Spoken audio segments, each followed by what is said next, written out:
आगाज में बात करते हैं। वजीर आजम शहबाज शरीफ ने सनती शोबे को पांव पर खड़ा करने के लिए बिजली की कीमतों में 4 रुपए 4 पैसे फी यूनिट कमी कर दी है। एक्सपोर्ट रीफाइनेंसिंग शरह में भी 3% और वेलिंग चार्जेस में 9 रुपए की कमी की गई है। वजीर आजम ने एडवांस टैक्स के खात्मे के लिए मामला IMF के साथ उठाने का भी ऐलान किया है। इस तमाम तर सूरत हाल पर बात करने के लिए हमारे साथ मौजूद हैं चेयरमैन निशात चूनिया लिमिटेड शहजाद सलीम साहब। शहजाद साहब, बहुत शुक्रिया समा को अपना कीमती वक्त देने का।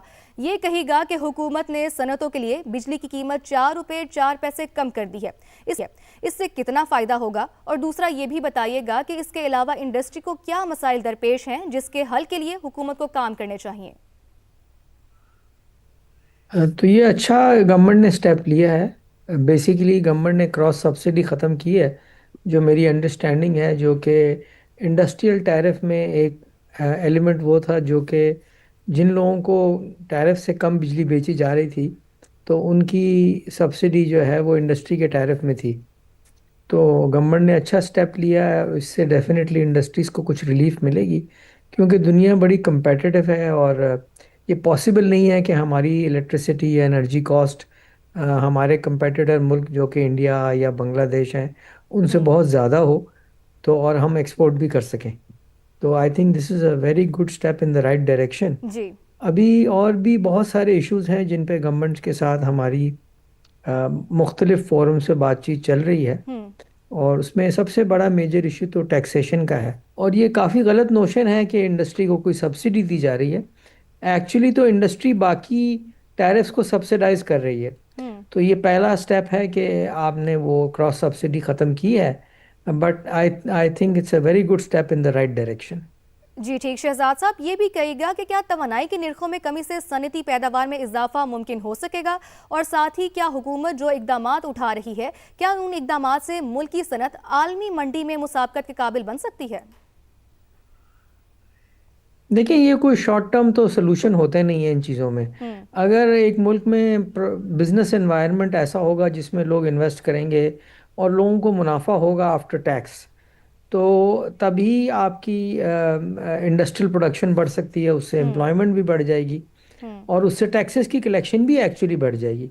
लेकिन इस वक्त जो टैक्सेस का नर्क है पाकिस्तान में, वो चूंकि बहुत कॉम्प्लिकेटेड है, इसमें बहुत सारे टैक्सेस फिक्स्ड हैं और बहुत सारे टैक्सेस ऐसे हैं जो इनकम के ऊपर हैं। हम्म।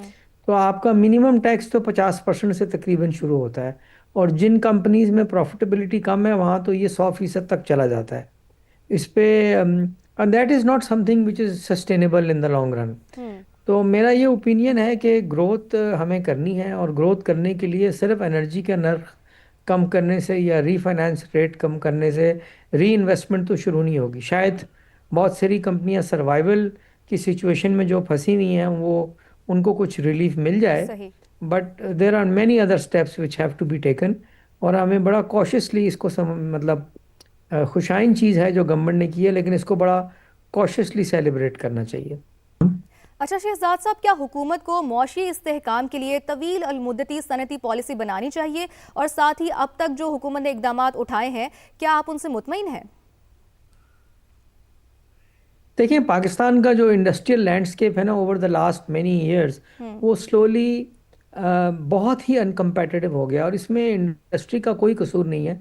हम हर 2 3 4 साल बाद एक IMF प्रोग्राम में चले जाते हैं। बहुत सारे सेक्टर्स ऐसे हैं जहाँ टैक्सेशन का रेट बहुत कम है, एग्रीकल्चर पे कोई टैक्स ही नहीं है। हम्म। इसी तरह रियल स्टेट की आम मद में या स्टॉक एक्सचेंज की मद में या प्रॉपर्टी बिजनेसेस में टैक्सेस बहुत कम हैं। सो जब तक ये हम एक बैलेंसिंग एक्ट नहीं करेंगे, टैक्स लेना हुकूमत को चाहिए हम्म। और मैं टैक्स देने के फेवर में हूँ, लेकिन ये अज्यूम करना कि कोई एक सेक्टर पे आप 50 60 100% टैक्स लगा देंगे और तो वो सेक्टर ग्रो कर सकता है, ये इम्पॉसिबल है। और लॉन्ग टर्म पॉलिसी बहुत ज़रूरी है। जो जी। लॉन्ग टर्म पॉलिसी डिबेट हो, ट्रांसपेरेंट हो, उसका ऐलान हो, और वो कम से कम 5 10 साल के लिए हो। ये सही। जो पैनिक में अब हम बहुत सारे फैसले कर रहे हैं, ठीक है, ये सिचुएशन बहुत ज़्यादा ख़राब हो चुकी है, बट लॉन्ग टर्म पॉलिसी के अलावा अनफॉर्चुनेटली कोई ऑप्शन नहीं है फॉर ग्रोथ। जी बिल्कुल। अच्छा, ये कहेगा कि बिजली की कीमत में कमी से सनती लागत कम होने का फायदा आम सारिफ को कब मुंतकिल होगा? और क्या इसके हवाले से भी कोई इकदाम किए जाने चाहिए? सारिफ का तो टैरिफ पहले ही बहुत कम है। हम्म। अगर आप देखें तो पाकिस्तान में कुछ 13 डिफरेंट स्लैब्स हैं टैरिफ के, और उसमें जो लाइफलाइन कंज्यूमर है उसका टैरिफ तो इंडिया और बांग्लादेश के मुकाबले में शायद आधा भी नहीं है पाकिस्तान में। तो ऑलरेडी ये टैरिफ बहुत कम है। एक्चुअली जो प्रॉब्लम है पावर सेक्टर की वो बहुत कॉम्प्लिकेटेड है। उसमें आपके कैपेसिटी यूटिलाइजेशन बहुत कम है जिससे टैरिफ बढ़ रहा है, और वो हाई टैरिफ की वजह से कैपेसिटी यूटिलाइजेशन कम है। लोग सोलर में इन्वेस्ट कर रहे हैं, बैटरी बैंक्स में इन्वेस्ट कर रहे हैं। तो हम लोगों ने, सारी इंडस्ट्रियल एसोसिएशंस ने भी गवर्नमेंट को ये तजवीज़ दी हैं कि आप सही। पीक टैरिफ को ख़त्म करें, क्योंकि पीक टैरिफ एक एब नॉर्मल टैरिफ है 4 घंटे के लिए। हम्म। उसकी वजह से सोलर पावर, बैटरी बैंक्स में इन्वेस्टमेंट हो रही है, और जिस मुल्क में सरप्लस पावर हो वहाँ तो ये चीज़ें होनी ही नहीं चाहिए। हम्म। तो मेरे ख्याल में अभी बहुत सी चीज़ें हैं जो होने वाली हैं, और ये इलेक्ट्रिसिटी का टैरिफ कम करना एक पहला स्टेप है towards the right direction, but there is a long way to go. अच्छा शहजाद साहब, ये बताइएगा कि छोटी सनतों के फ़रोग के लिए हुकूमत को क्या इकदाम करने चाहिए, और साथ ही कौन सी सहूलियात फराहम करनी चाहिए कि ये जो सेक्टर है वो मईशत में मौसर किरदार अदा कर सके।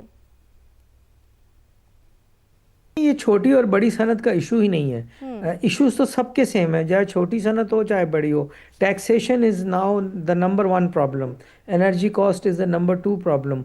फिर कॉस्ट ऑफ डूइंग बिजनेस, आपकी लेबर कॉस्ट, कंप्लायंस कॉस्ट, बहुत सारी चीज़ें हैं जो कि दोनों को इफ़ेक्ट करती हैं, चाहे वो हम्म। बड़ी सनत हो चाहे छोटी सनत हो। और छोटी सनत के लिए तो और भी ज़रूरी है कि paper work, bureaucracy, involvement of the government agencies in small businesses hmm. बहुत एक लिमिटेड अंदाज में होना चाहिए ये काम। सही। Let them become a suitable size, जिसके बाद आप उन पे कंप्लायंस का बोझ ज़्यादा डालें। हम्म। तो मेरी ओपिनियन में 80-90% तो इश्यूज कॉमन है, चाहे वो छोटी सनत हो या बड़ी सनत हो। वो छोटी सनतों के लिए बस ये बहुत ज़रूरी है कि उनके लिए पेपर वर्क और उनकी जो फैसिलिटेशन है वो बहुत एक आसान तरीके से हो, अदरवाइज उनके हम्म। लिए इतनी कॉस्ट बेयर करना इम्पॉसिबल है to handle so many things at one point in time. जी सही। अच्छा, अब बात करते हैं महंगाई में कमी और मौशी सूरत हाल बेहतर होने के बावजूद हुकूमत सरमायाकारों का शरह सूद सिंगल डिजिट में लाने का जो मुतालबा है उसे बार बार नजरअंदाज कर रही है। इसको आप कैसे देखते हैं? फ्रैंकली स्पीकिंग मुझे तो इसकी लॉजिक समझ में नहीं आ रही कि हम्म। ये क्यों कर रही है गवर्नमेंट। क्योंकि इनके ख्याल में इन्फ्लेशन हो जाएगी। पाकिस्तान की तो एक कंट्रोल्ड इकोनॉमी है। अगर हम्म। आपको इन बहुत हाइपर इन्फ्लेशन का ख़तरा है तो there are other ways and means of handling that. एक तरफ से हम कहते हैं कि शरह सूद हमने रखनी है 10 या 5% पे। दूसरी तरफ हम कह रहे हैं कि इन्फ्लेशन 4-5% हो गई है। तो हम्म। ये तो पॉसिबल ही नहीं है। जिस सिचुएशन को हम डिले करते जा रहे हैं, इवेंचुअली इसका इम्पैक्ट तो आपकी एक्सपोर्ट्स पे 100% पड़ेगा। और ये मेरी समझ से कासर है कि ये क्या लॉजिक है जिसमें ये इंटरेस्ट रेट्स को अभी भी डबल डिजिट्स में रखा हुआ है इन्होंने। सही। अच्छा शहजाद साहब, वज़ीर आज़म ने एडवांस टैक्स के खात्मे के लिए आईएमएफ से बात करने का ऐलान किया है। अगर हुकूमत आईएमएफ को एडवांस टैक्स के खात्मे पर मना लेती है तो उसके क्या मस्बत असरात सामने आएंगे? देखिए, बात ये है, एक पेशेंट अस्पताल में है, आप कह रहे हैं उसको ग्लूकोज का टीका चाहिए, तो अगर आईएमएफ मान गई तो हम्म। ग्लूकोज का टीका लगा देंगे। तो ग्लूकोज का टीका लगा देंगे तो वो 100 मीटर की रेस था ना, वो शायद अपने पैर पे खड़ा हो जाएगा। हम्म। तो मतलब ये एडवांस टैक्स की लॉजिक क्या है, मुझे तो ये समझ नहीं आता। टैक्स रजीम, अगर ने लोगों को कह दिया कि आपका पहले ही हमने डिसाइड कर दिया है कि आपका इतना मुनाफा होगा और उसमें से पहले ही हम टैक्स ले लेंगे, हम्म। तो इसकी क्या मिसाल है दुनिया में। तो मेरे ख्याल में ये तो अब चीज़ें अगर नहीं करेंगे तो फिर इंडस्ट्री बंद होगी। टैक्स कलेक्शन पे ऑलरेडी इम्पैक्ट आना शुरू हो गया because of high tax collection, hmm. High tax rates. और नेक्स्ट स्टेप में इंडस्ट्रियल क्लोजर होगा तो और आपका टैक्स कलेक्ट होना बंद हो जाएगा। वो कहते हैं ना, जो मुर्गी अंडा देती है उसको ज़िबा नहीं करना चाहिए। हम्म। तो ये तो बड़ा क्लियर मैसेज है, जब तक हमारी इकोनॉमी एक सेहतमंद इकोनॉमी नहीं बनेगी और बिजनेसेस फ्लरिश नहीं करेंगे, तो आप ज़बरदस्ती टैक्स कितना अरसा ले लेंगे, फिर कारोबार ही बंद हो जाएगा। बिल्कुल सही। अच्छा, सरमायाकार जो हैं वो सेल्स टैक्स और दीगर महसूलात में भी रिलीफ चाहते हैं। हुकूमत इन मुतालबात को कैसे देखती है और उसे क्या इकदाम करने चाहिए? सरमायादार कोई सेल्स टैक्स में रिलीफ नहीं मांग रहे। हम्म। वो तो सिर्फ ये कह रहे हैं कि sales tax is a pass through tax होता है, और जो एक्सपोर्टर हैं वो कहते हैं अगर आपने हमसे सेल्स टैक्स लेना है तो ज़रूर ले लें, लेकिन हमें इमीडिएटली रिफंड करें, बिकॉज वो एक चीज़ एक्सपोर्ट हो चुकी है, तो वो रिलीफ नहीं मांग रहे। और वो एक्सपोर्ट रिफंड तो गवर्नमेंट भी देने के लिए तैयार है, क्योंकि ये बिल्कुल। तो पूरी दुनिया में यही निज़ाम होता है कि सेल्स टैक्स जो प्रोडक्ट एक्सपोर्ट हो जाता है उस पर रिफंड कर दिया जाता है, बिकॉज ये सिर्फ लोकल कंज्यूमर के लिए होता है।